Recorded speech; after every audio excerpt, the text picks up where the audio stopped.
Think there's no connection between Hill House and Bly Manor? Think again.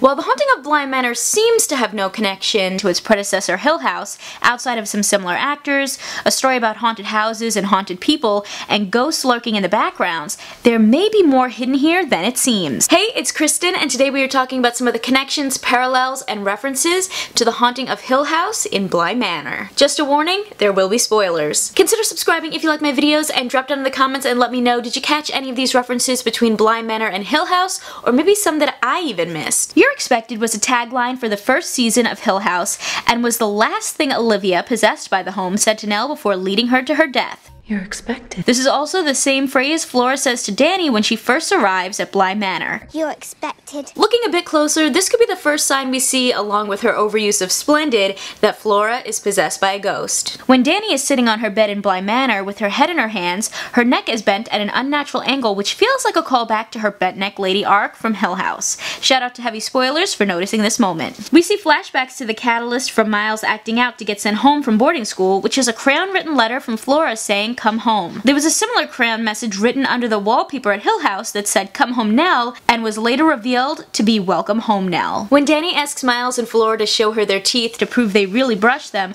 she opens her mouth in an eerie way that looks very similar to the face of Nell's ghost screaming in Hill House. The doorknobs at Hill House had gold lion faces on them, which was particularly highlighted in the opening credits.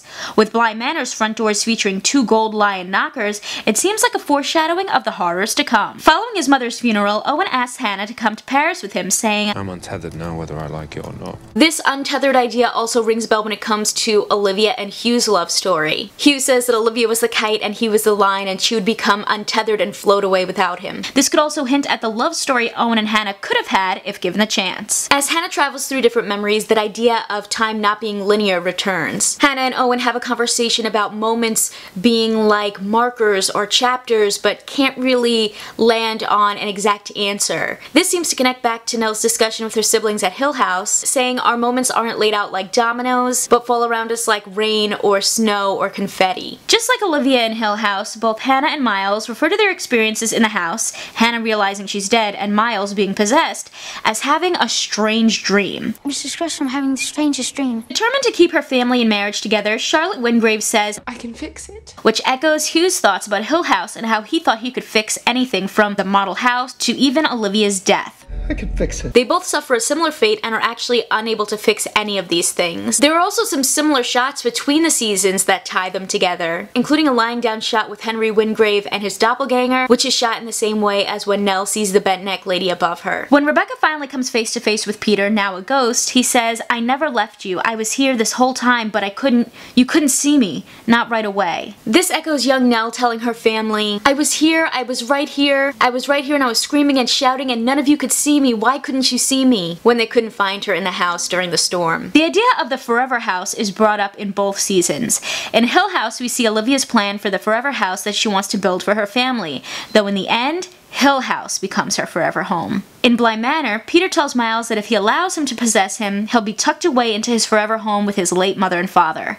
Additionally, Peter promises Miles that nothing sad will ever touch you ever again. Olivia uses similar wording when it comes to justifying her attempts at murdering her children to get them to stay at Hill House, saying nothing bad will ever touch them ever again, to which he replies, and nothing good either. This shows how the homes are being teased as this safe space but are really tricks to trap the people within them. When Danny frees all the ghosts at Bly Manor, Hannah asks Henry to give Owen this message. "Tell him I love him, and the rest, well, it's just..." She gets cut off, but we can assume it's a callback to Nell's final words to her own family. I loved you completely. And you loved me the same. That's all.